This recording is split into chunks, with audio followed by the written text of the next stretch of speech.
আল্লাহ রাসূল সাল্লাল্লাহু আলাইহি ওয়াসাল্লাম বলছেন, দুনিয়া এবং আখিরাতের সম্পর্ক কাজ জরুরতাই দুই সতীনের মতো। দুই সতীন একত্রে যেরকম খুশি রাখা যায় না, এরকম দুনিয়া এবং আখিরাত একত্রে কোনোদিন খুশি রাখা যায় না। যদি তুমি আখিরাতকে খুশি করো, দুনিয়া বেজার হবেই হবে। আর একটু আসতে পারো, কথা ঠিক কি না? কেউ যদি আখিরাতকে খুশি করো, দুনিয়া কি হবে? আবার কেউ যদি দুনিয়াকে খুশি করো, আখিরাত কিন্তু বেজার হবেই। দুটোটা যদি তুমি খুশি রাখতে চাও, দুই নৌকার ভিতরে পা লাগাও। যখন দুই নৌকা দুই দিকে সরতে থাকবে, তোমার মাঝখান দিয়া ফাইরা ধ্বংস হওয়া ছাড়া অন্য কোনো গতি থাকবে না। খাসরাত দুনিয়া ওয়াল আখিরা। আল্লাহুম্মা আমিন, আল্লাহুম্মা আমিন। ربنا آتنا في الدنيا حسنة وفي الآخرة حسنة وقنا عذاب النار رب ارحمهما كما ربياني صغيرا سبحان ربك رب العزة عما يصفون وسلام على المرسلين والحمد لله رب العالمين وعليكم السلام ورحمة الله وبركاته। এই মোবাইলের লাইট এদিকে ফিরে মারবে না, আর সবাই কথা বন্ধ করে। কাজ ইশারার মাধ্যমে করেন, শব্দ করে কথা বললেন না। الحمد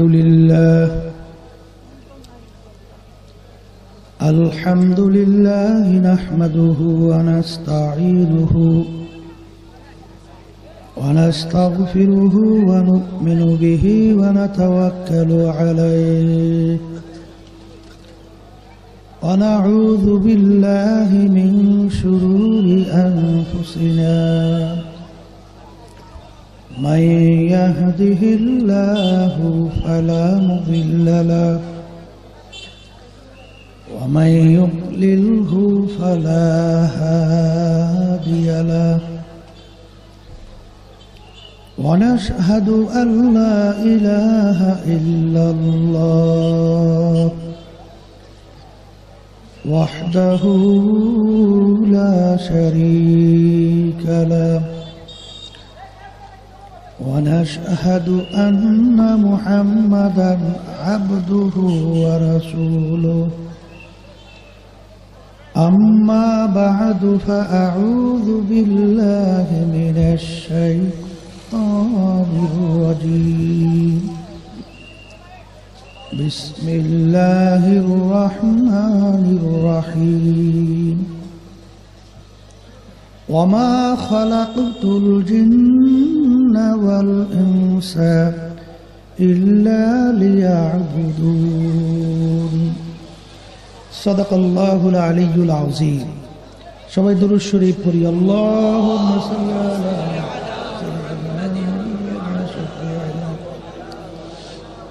حبيبنا ومولانا محمد صلى الله عليه وعلى آله وأصحابه وبارك وسلم اللهم صل على سيدنا ونبينا وشفيعنا وحبيبنا ومولانا محمد صلى الله عليه وعلى آله وأصحابه وبارك وسلم اللهم صل على سيدنا ونبينا وشفيعنا وحبيبنا ومولانا محمد صلى الله عليه وعلى آله وأصحابه وبارك وسلم। শুকরিয়া আদায় করতেছি মহান রব্বুল আলামিনের দরবারে। রব্বুল আলামিন আমাদেরকে সমস্ত কাজকর্ম থেকে বিরত রেখে দ্বীনি মজলিসে জাকিরিন শাকিরিন বান্দাদের মজলিস, উলামায়ে কেরামদের মজলিস সাদিকিন বান্দাদের মজলিসের ভিতরে আমাদের জীবনের একটা সময় আল্লাহ কাটাবার সুযোগ করে দিলেন। শুকরিয়া তার সবাই বলি আলহামদুলিল্লাহ। এখন তো এলাকার ভিতরে কাজের চাপও খুব বেশি, জমি রোপণ করার সময়। যে ইবাদতের ভিতরে ত্যাগ যত বেশি তার সওয়াবও তত বেশি।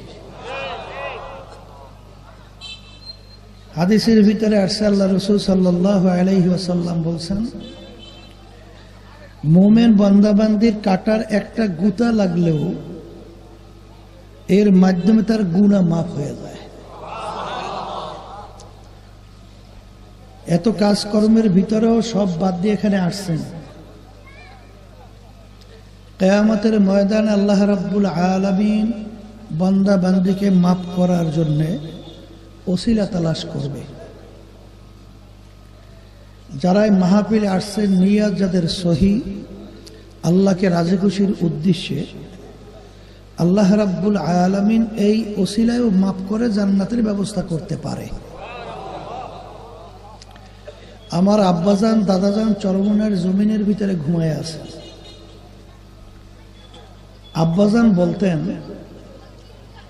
দিনই মাহফিলে প্রথম থেকে শেষ পর্যন্ত থাইকে বাড়ি বিদায় হয়ে চলে গেলে আমল নামার মধ্যে কমপক্ষে 50 লক্ষ নেকি এরকম জমা হতেই পারে না। নিয়াত যাদের সহি, আল্লাহকে রাজি খুশির উদ্দেশ্যে যারা আসছে, আল্লাহ রাব্বুল আলামিন আমল নামার মধ্যে লক্ষ লক্ষ নেকিও দান করবে।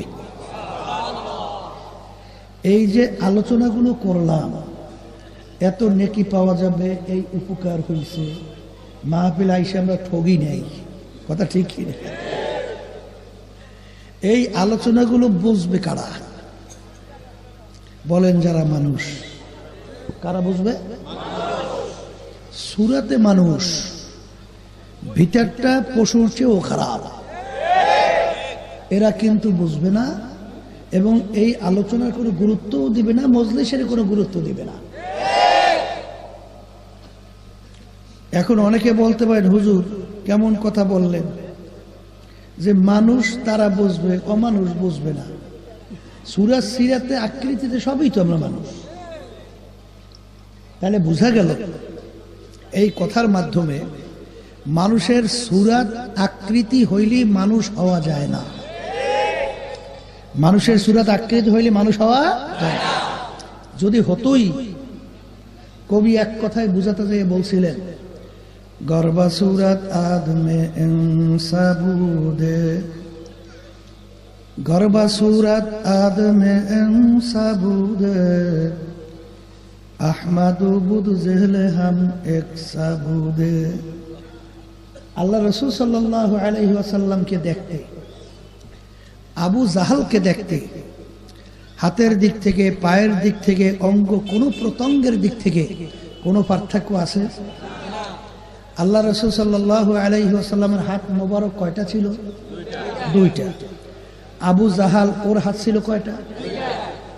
আল্লাহর হাবিবের পা মোবারক দুইটা, আবু জাহেলের পা দুইটা। আল্লাহ রসুলের নাম শুনলে দুরূদ পড়া ওয়াজিব হয়ে যায়, কথা ঠিক কিনা? আর আবু জাহাল, ওর নাম শুনলে লাআনাতুল্লাহি আলাইহি, আল্লাহর গজব ওর উপরে পড়ছে, আরো বেশি বেশি পরিমাণে পড়ুক, কথা ঠিক কিনা?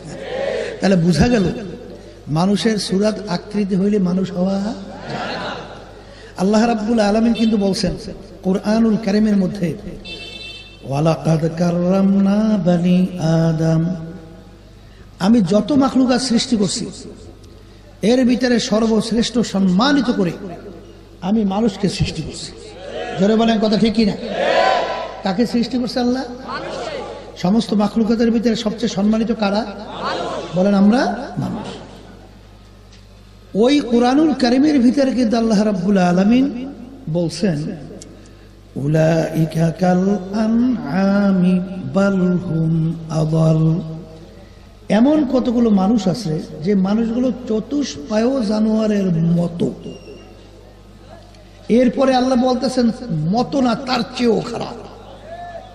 এরপরে আল্লাহ বলতেছেন শুধু তার চেয়ে খারাপ না, সমস্ত মাখলুকাতের ভিতরে সবচেয়ে শাররুল বারিয়া, সবচেয়ে একেবারে নিকৃষ্ট জানোয়ার, তার চেয়েও খারাপ এক শ্রেণীর মানুষ। কথা ঠিক কিনা?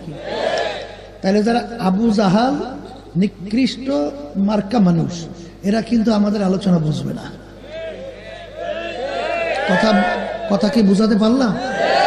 এরা আমাদের আলোচনা যদি বস্তুই আল্লাহ রাসূল সাল্লাল্লাহু আলাইহি ওয়াসাল্লামের পবিত্র জবান থেকে দ্বীনের দাওয়াত, আল্লাহর হাবিবের থেকে প্রায় 3032 কাছাকাছি কম বেশি মুজিজা আল্লাহ রাব্বুল আলামিন প্রকাশ করাইছে। এইটা আবু জাহাল মার্কা ওরা দেখার পরেও ওরা কিন্তু আল্লাহর হাবিবের দ্বীনের দাওয়াত, আল্লাহর উপরে ঈমান আনা, এটা কিন্তু ওরা গ্রহণ করে নাই, আল্লাহর উপরে ঈমানও আনে নাই। আনছে? বরঞ্চ আপনারা জানেন আল্লাহ রাসূল সাল্লাল্লাহু আলাইহি ওয়াসাল্লামকে আবু জাহাল বলল, তুমি যদি আল্লাহর নবী হও, চাঁদটাকে 2 টুকরা করে দেখাতে পারো। আল্লাহ রাসূল সাল্লাল্লাহু আলাইহি ওয়াসাল্লাম আঙ্গুল ইশারা করলেন, চাঁদ 2 টুকরে 2 দিকে সরে গেল। কিন্তু আবু জাহাল মার্কা ও বলছে ওর বুঝটা গেছে উল্টা। ও কলে সর্বনাশ, আগে বুঝলাম কি আমার ভাতিজা জাদুঘর ছোট মোটো, এখন দেখি যে এর চেয়ে বড় জাদুঘর মনে হয় আর নাই। কারণ মানুষের জাদু চলে জমিনের মধ্যে, আর আমার ভাতিজা এত বড় জাদুঘর, ওর জাদু চলে আসমানে, আকাশের মধ্যে ও জাদু চলে। নাহলে চাঁদ 2 টুকরো করে দেখাইলো কিভাবে? কি এই আবু জাহাল মার্কা ওদের ঈমান নসিব হয়েছে? হবে? এই মার্কারা আমাদের কথার কোনো গুরুত্ব দেবে? আর যাদের কলব ভালো তারা কিন্তু আমাদের এই কথাগুলোর গুরুত্বও দিবে এবং নেক কামাই কইরা ঈমানকে মজবুত কইরা দুনিয়া থেকে বিদায় নিয়ে কবরে যাওয়ার চেষ্টাও করবে। কথা ঠিক কিনা? তাই কথা বেশি লম্বা না, সংক্ষেপ বলবো। আকলমাদ ইশারা বস্তা যে নাকি জ্ঞানী হয়, অল্প কথার মাধ্যমে সে পুরো বিষয়টা বুঝতে পারে। আমি আপনাদের সামনে কুরআনুল কারীম থেকে আয়াত শরীফ তেলাওয়াত করেছি। প্রথম আয়াতের ভিতরে আল্লাহ রাব্বুল আলামিন বলেন, আমি যত মাখলুকাত সৃষ্টি করেছি, এ বেশি বাড়াইও না, এর ভিতরে সর্বশ্রেষ্ঠ সম্মানিত না, এর ভিতরে আমি মানুষ এবং জিন এই 2টা জাতিকে আমি সৃষ্টি করছি আমার ইবাদতের জন্য। সবাই জোরে বলেন সুবহান। এই আল্লাহ কি আমাদেরকে বেহুদা বানাইছেন না কোনো উদ্দেশ্য আছে? হ্যাঁ, সেই উদ্দেশ্যটা কি? আল্লাহ বলতেছেন আমার ইবাদতের জন্য তোদেরকে আমি বানাইছি। আল্লাহ আমাদেরকে বানাইছেন কেন? কার ইবাদত? ওয়াজ কিন্তু বেশি মনে থাকবে না। আল্লাহ আমাদেরকে বানাইছেন কেন বলেন? তার ইবাদতের জন্য। কার ইবাদতের জন্য? এখন ইবাদত তো বোঝা লাগবে, আর এই বুঝের জন্যই মাহফিল। ইবাদত একটা আরবি শব্দ, উর্দুতে বলে গোলামি, বাংলা অর্থ হলো মালিকের হুকুম অনুযায়ী চলা। মুখস্থ করেন, মালিকের হুকুম অনুযায়ী চলার নাম কি? ইবাদত। মালিকের হুকুম অনুযায়ী চলার নাম কি? আর আল্লাহ আমাদেরকে বানাইছিল তার ইবাদতের জন্য। এক কথায় তার হুকুম অনুযায়ী চলার জন্য আমাদেরকে বানাইছে, ঠিক না? এই ক্ষেত্রে সংক্ষেপে বুঝবেন, নামাজ পড়া যেরকম নাকি ইবাদত, নামাজ না পড়াও কিন্তু ইবাদত। রোজা রাখা যেরকম নাকি ইবাদত, রোজা না রাখাও কিন্তু ইবাদত। কথা কেমন? আমরা মাগরিবের নামাজ ফরজ 3 রাকাত পড়ি। কয় রাকাত? কেউ যদি পরামর্শ কইরা আমরা 4 রাকাত মাগরিবের নামাজ পড়ি, যে খুচরা নামাজ পড়ে লাভ কি, বেজোর পড়ে লাভ কি? জোড়া জোড়ায় পড়ি 4 রাকাত, রাকাতও বাড়বে, জোড়া জোড়াও হবে, সবও বাড়বে। হ্যাঁ, সব বাড়বে না? নামাজ হবে? নামাজ হবে? পড়লেন নামাজ বেশি, জোড়া জোড়া পড়লেন, সব কিন্তু হয় নাই, নামাজ কিন্তু হয় নাই, বরং আমল নামায় গুনাহ জমা হয়েছে। কারণটা কি? বলেন বলেন। ওই নামাজটা মালিকের হুকুম অনুযায়ী হয় না। বলেন, নামাজটা মালিকের হুকুম অনুযায়ী না হওয়ার কারণে সংখ্যা বাড়ছে, জোরাজোরা হয়েছে, ইবাদতের ভিতরে গণ্য হয় না। কথা ঠিক না? রোজা আল্লাহর হুকুম, রমজান মাসে রাখার হুকুম কে করছেন? আল্লাহ। ইবাদত, ঠিক কি না? কেউ যদি ঈদের দিন রোজা রাখে, সওয়াব না গুনাহ? কথা বলেন। রাখলেন রোজা, পাইলেন কি? কারণ কি? সবাই মুখ খুললে বলেন, বেশি ওয়াজ মনে থাকবে না। বলেন, ওই রোজাটা মালিকের হুকুম অনুযায়ী না হওয়ার কারণে ওটা ইবাদতের ভিতরে গণ্য হয় না। কথা ঠিক? তাহলে আল্লাহ আমাদেরকে বানাইছেন কিসের জন্য? বলেন, তার ইবাদতের জন্য। ইবাদত শব্দের অর্থ কি বলছিলাম? মালিকের হুকুম অনুযায়ী চলার নামই হলো ইবাদত। এখন বাজানদেরকে বলবো, পর্দা আলে মা বোনদেরকে বলবো, বাজান, এই মুসলমান কাকে বলে? কোন চালাকি চলবে? মুসলমান আরবি শব্দ না? এই ইংরেজিতে বলে সারেন্ডার, বাংলা অর্থ হলো আত্মসমর্পণ। বাংলা অর্থ কি? যে যার কাছে আত্মসমর্পণ করে, তার নিজের কোনো ব্যক্তিগত বুদ্ধি, চালাকি, শক্তি আর চলবে? যার কাছে আত্মসমর্পণ করছে, সে যেভাবে চালাবে ওইভাবে চলার নাম হলো আত্মসমর্পণ। মুসলমান মানে কি? আত্মসমর্পণ। কার কাছে আত্মসমর্পণ করছে? বলেন, আল্লাহ এবং আল্লাহর রসুলের কাছে। আল্লাহ এবং আল্লাহর রসুল আপনাকে আমাকে ব্যক্তিগত জীবন, পারিবারিক জীবন, সামাজিক জীবন, কামাইতে, খরচে, ব্যবসা ক্ষেত্রে, রাজনৈতিক জীবনে, আন্তর্জাতিক জীবনে, সুরাতে, সিরাতে যেভাবে চলতে বলছেন ওইভাবে চলার নামই হইল আত্মসমর্পণ। জোরে বলেন, কথা ঠিক কিনা? এখানে যদি কেউ চালাকি করে, ধ্বংস অনিবার্য। যেমন ইবলিস শয়তানের নাম শুনছেন? কথা বলেন। 104 খানা কিতাব আসমানি, তার সমস্ত কিতাবের ইলম ছিল ইবলিসের, ঠিক না? এই ৮৩,০০০ বছরের মতো ইবাদত করছে, জমিনে বলে কোনো জায়গা নেই সেজদা দেয়। কথা কন না? চালাকি করছে। কি করছে? আল্লাহ রাব্বুল আলামিন বলছেন, ইবলিস আদমকে সেজদা কর। ইবলিস চালাকি কইরা বলে, আনা খায়রুম মিনহু খালাকতানি মিন নারিন ওয়া খালাকতাহু মিন তিন। মালিক, আপনি আমাকে বানাইছেন আগুন দিয়া, আদমকে বানাইছেন মাটি দিয়া। আগুনের গতি ঊর্ধ্বে, মাটির গতি নিম্নে। যার গতি ঊর্ধ্বে হয় তার সম্মান বেশি হয়। উচিত ছিল আদম আমাকে সেজদা করবে, আমি কেন আদমকে সেজদা করব? নাউজুবিল্লাহ, মুখ দিয়ে বের হয় না? হ্যাঁ, দেখা দৃষ্টিতে যুক্তি তো ঠিক আছে, কি বলেন না কেন? দেখা দৃষ্টিতে যুক্তি তো ঠিক আছে, কিন্তু চালাকি করছে। আল্লাহ হুকুম নামাই দেয়া, সে যুক্তি শেখছে। আল্লাহ রাব্বুল আলামিন বলে, ওরে বেয়াদব, ওরে বেয়াদব, এত বড় সাহস, তুই আমার হুকুম নামাই দেয়া, তুই আমার সঙ্গে যুক্তি ফিট করছস, চালাকি, যা বেয়াদব। চিরতরে জাহান্নামের হুকুম, লান্নাতের তপ গলায় পরাইয়া বের হওয়া, চিরতরে জাহান্নাম। কথা ঠিক কিনা? তাহলে কি হইল? চালাকের জায়গা আছে? কথা বলেন, চালাকের জায়গা আছে? মুসলমান শব্দের অর্থ কি বলেন? সারেন্ডার, আত্মসমর্পণ। কোন চালাকি বুদ্ধি আল্লাহর হুকুম, রসুলের হুকুমের সামনে চলবে না। বুঝে আসুক বা না আসুক।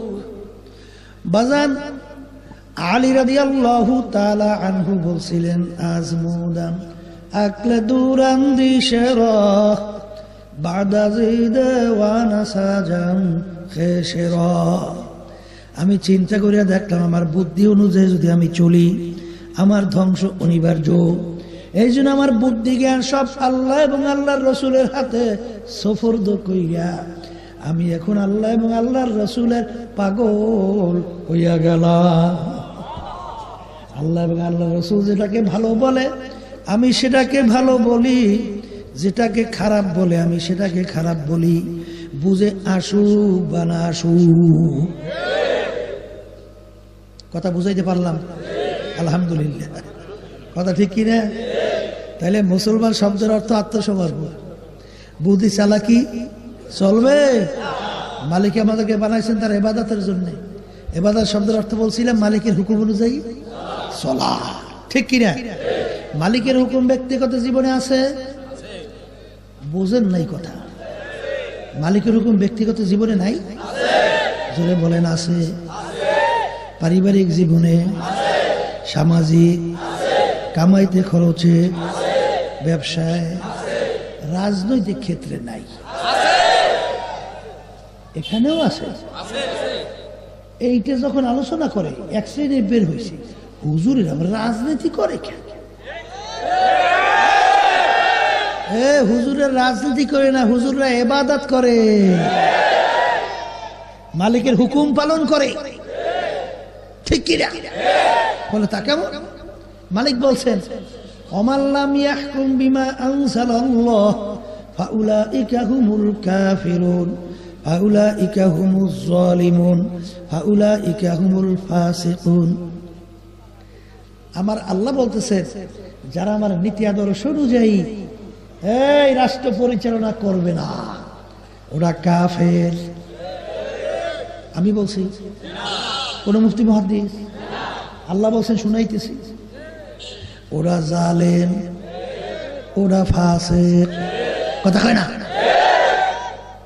এখন আল্লাহর নীতি আদর্শ কোনটা? আল্লাহ রাব্বুল আলামিন বলেন ইন্নাদ দীনা ইনদাল্লাহিল ইসলাম। আমার কাছে ইসলাম ছাড়া, ইসলামী নীতি আদর্শ ছাড়া কোন নীতি আদর্শ আমার কাছে গ্রহণযোগ্য না। যারা বলেন কথা ঠিক কিনা? আমরা হুজুররা যে রাজনীতি করি, এই আল্লাহ এবং আল্লাহ রসুলের নীতি আদর্শ, ইসলামের নীতি আদর্শ বাস্তবায়নের জন্যই চেষ্টা করি। না ভুল বলছি? হ্যাঁ, এই আল্লাহর বান্দারা যার যার কবরে সে যাবেন। আমার কবরে আমি, আপনার কবরে আপনি। আমার কবরে আপনি যেতে পারবেন? হ্যাঁ। আব্বাজান রহমাতুল্লাহ আলাইহি বলতেন, বাজান পীর মুরিদি বড় মজার জিনিস, এটা আমি বুঝি না তা মনে করছো? আরো সর্বনার পীর শুধু বাংলাদেশে তামাম দুনিয়ার ভিতরে আল্লাহ সম্মান সহকারে একটা পরিচয় ঘটাই দিয়েছে না? হ্যাঁ, এখানে বিএনপির মন্ত্রী বলেন, এমপিরা বলেন, আওয়ামী লীগের মন্ত্রী এমপিরা বলেন, হুজুরের কাছে যাই সালাম দেবে, দোয়া লইবে, পাও ধরিয়ে সালাম দেবে, দোয়া নেবে, হুজুরে কত কায়দায় সম্মানিত বসে থাকবে চেয়ার গাদাইয়া, হাদিয়া তো বড় অভাব নাই। কি যারা বলে কথা ঠিক কিনা? এটা যে মজার জিনিস, এটা বুঝি মনে করছেন? আব্বাজান বলেন আমি বুঝি না, সব বুঝি, কিন্তু কিয়ামতের ময়দানে যখন আমার মালিক জিজ্ঞাসা করবে, ফজলুল কারীম আমার জমিনের ভিতরে আমার নীতি আদর্শ বাস্তবায়নের জন্য তুমি কি চেষ্টা করছো, উত্তর দাও, সামনে যাও। তখন আমি কি উত্তর দিব? এই আমার মালিকের হুকুম ইবাদতের উদ্দেশ্যে আমার সাধ্য অনুযায়ী ওই নীতি আদর্শ বাস্তবায়নের জন্য আমি চেষ্টা করি। এই চেষ্টা করতে যাইয়া আল্লাহ কুদু ফজলুল করিম রহমাতুল্লাহি আলাইহি তার বিরুদ্ধে বাংলাদেশের ভিতরে প্রায় 18টার মতো কেস হয়েছে না? হ্যাঁ, তার গাড়ির উপরে হামলা কইরা গাড়ির কাজ পর্যন্ত ভেঙে ফেলছে না? হ্যাঁ, এই আমি আপনাদের সামনে কথা বলতেছি, আমিও কিন্তু জেলের ভিতরে যাইয়া, আমি কিন্তু জেলের ভিতরে ওই পাতলা ডাই, ওই মোটা রুটি কিন্তু আমিও খাইয়ে আসছি। বুঝেন না কি বলছেন? আমি কিন্তু জেলেও গেছে না। কি বুঝলেন?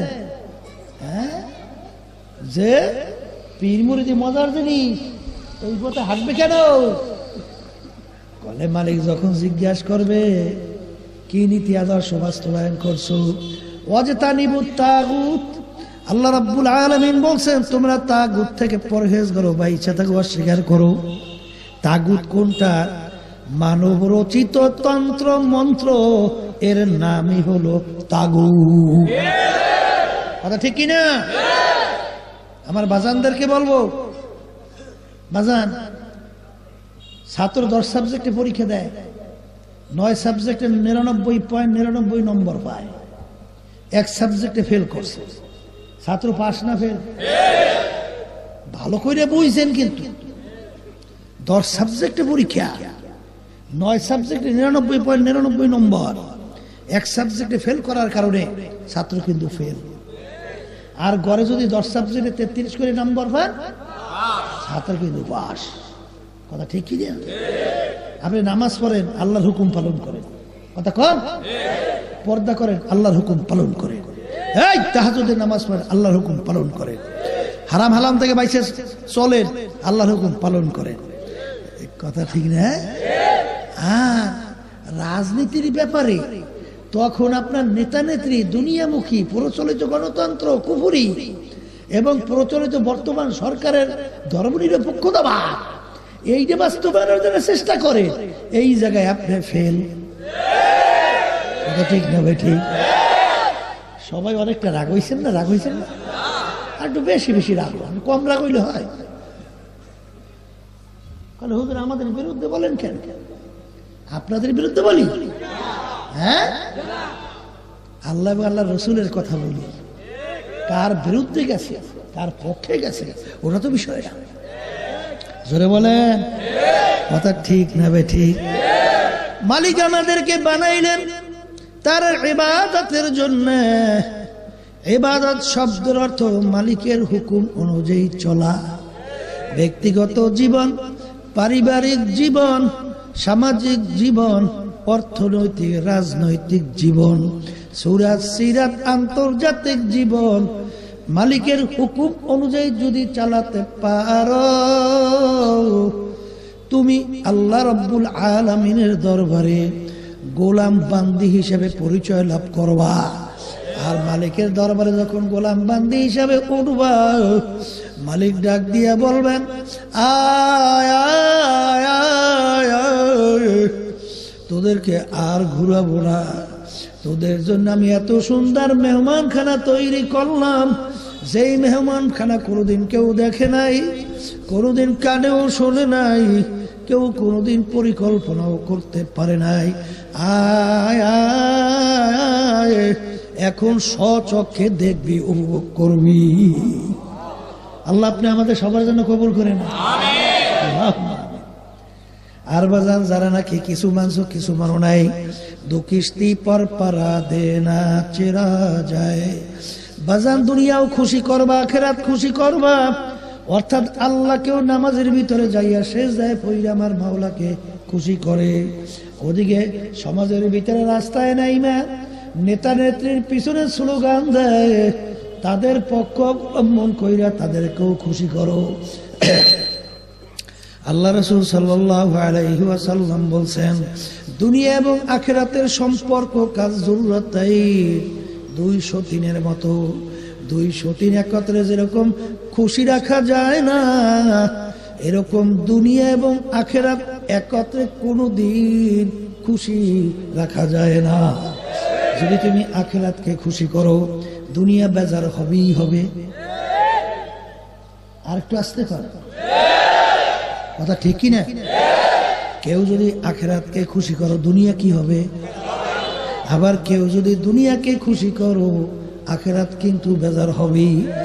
দুটোটা যদি তুমি খুশি রাখতে চাও, 2 নৌকার ভিতরে পা লাগাও। যখন 2 নৌকা 2 দিকে সরতে থাকবে, তোমার মাঝখাই দেয়া ফাইরা ধ্বংস হওয়া ছাড়া অন্য কোনো গতি থাকবে না। খসরাত দুনিয়া ওয়াল আখিরা। যারা দুনিয়া নেতা নেত্রীকে খুশি করতে যায়, ওদিকে আল্লাহকেও খুশি করতে যায়, এরা দুনিয়াতেও ধ্বংস এবং দুনিয়াতেও অসম্মানিত, আর আখিরাতেও অসম্মানিত হইয়া ধ্বংস হইয়া উঠবে। কথা বলেন না কেন? এই আল্লাহ আল্লাহদের ইতিহাস বলে, যারা আল্লাহর সঙ্গে আল্লাহকে রাজি খুশি করার জন্য দুনিয়ার জীবনটাকে শেষ করছে, দুনিয়ার ভিতরে তালাশ করলে দেখবেন সবাই কিন্তু যখন আলোচনা করে বলে লোকটা এত ভালো ছিল, আরে লোকটার কথা আলোচনা করলে চোখে পানি দেখা যায় না, ঠিক কিনা? আবার এক শ্রেণীর দুনিয়া থেকে বিদায় হওয়ার পরে শয়তানরা মরছে ভালো হয়েছে, শয়তানরা জ্বালার চোটে অস্থির সালাম মরছে ভালো হয়েছে না, ভুল বলছি? হ্যাঁ, এমন জীবন তুমি করো হে গঠন, মরণে হাসিবে তুমি কাঁদিবে ভুবন। হাসাও ফাতার ইদিন কাশাফাল গুবার আফারাসুন তাহতার জেলকা আম হেমারো। আজকে দুনিয়ার ভিতরে আমি পরিচয় দিই আমি পীর সাহেব চরমনাই, কেউ পরিচয় দেয় মুফতি, কেউ দেয় মুহাদ্দিস, কেউ দেয় আমি মেম্বার, আমি চেয়ারম্যান, আমি এমপি, কেউ দেয় আমি মিনিস্টার, আমি অমুক শিক্ষিত, আমি অমুক বড় লোক, আমি অমুক জমিদার, আমি অমুক বংশের লোক। এই পরিচয় কয়দিন চলবে রে বাজার? যে কয়দিন দুনিয়ার ভিতরে চক্ষু দুইটা খোলা থাকবে, যখন তোমার বাড়ির দরজায় আজরাইল সিটি বাজাইয়া বলবে,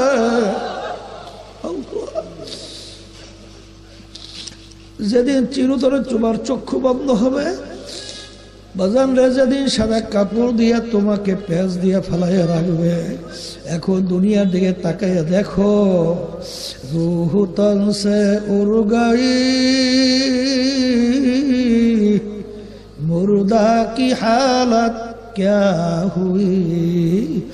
এখন তাকাইয়া দেখো বাজার, আমি এখন কেউ বলবো না পীর সাহেব ঘুমাইয়া আছে, বলবে পীর সাহেব হুজুরের লাশ পইরা আছে। আরে মেম্বার আর দুনিয়াতে নাই, লাশ পইরা আছে। আরে অমুকে আর দুনিয়াতে নাই, লাশ পইরা আছে। বাজার এখন দুনিয়া থেকে বিদায় নিয়ে কবরে যাওয়ার পরে, আরে এখন তোমার হায়াত, আল্লাহ হায়াতের পর্দা যখন উঠে গেল, এখন তুমি পীর না মুফতি না মুহাদ্দিস, চেয়ারম্যান না মেম্বার না বর্মিয়া না খোদা না খাস্তা, একজন জাহান্নামের কয়েদি। এই জন্য আমার বাজানদেরকে বলবো, পর্দালে মা বোনদেরকে বলবো, বাজান আমি আপনাদের জন্য দোয়া করি, আমিও দোয়া চাই, মালিক যেন আমাদের সবাইকে তার খাস বান্দা, পর্দালে মা বোনদেরকে তার খাস বান্দি বানাইয়া তারপর যেন দুনিয়ার থেকে বিদায় নিয়ে কবরে ডাক দেয়। আল্লাহুম্মা আমিন। হে ঘরের মেয়ে লোকেরা হাত উঠাও, গুনার কথা মনে করো, দু চোখের পানি ছাড়ো, আর মাওলার দরবারে কান্দো, আর মাওলার দরবারে মাপ চাও। যদি কান্না না আসে মন কি বোঝরে, মন একদিনে ঘরের দরজা দিয়া নতুন বউ হয়ে উঠছিল। আরে মন কত মেয়ে লোকে শরবত খাওয়াইল, কত মেয়ে লোকে বাতাস করলো, আবার এমন একটা দিন আসবে রে মন, এই ঘরের দরজা দিয়া মরা লাশ হইয়া বের হওয়া। ছেলে কানবে মামা করে, মেয়ে কানবে মামা করে, জবাব তো আর দিবা না। আল্লাহ আপনি এই মাঠের দিকে চাইয়া দেখেন, আপনার বান্দারা কিভাবে কান্দে। মালিক আমাদের ছেলেও মরে নাই, মেয়েও মরে নাই, গুনাহ করে মরছি রে, মাফ করে দেন গো মাওলা, মাফ করে দেন। আল্লাহর বান্দারা জোর করে কান্দেন, জোর করে কান্দো। সন্তান মারা গেলে চোখের ভিতরে পানি আসে, সম্পদ নষ্ট হয়ে গেলে চোখের মধ্যে পানি আসে। তোমার আমার গুনার কারণে জাহান্নামের আগুন জ্বলছে, ওই জাহান্নামের আগুন চোখের পানি ছাড়া ঠান্ডা হবে না। ও মুসাফির বান্দো গাঠুরি,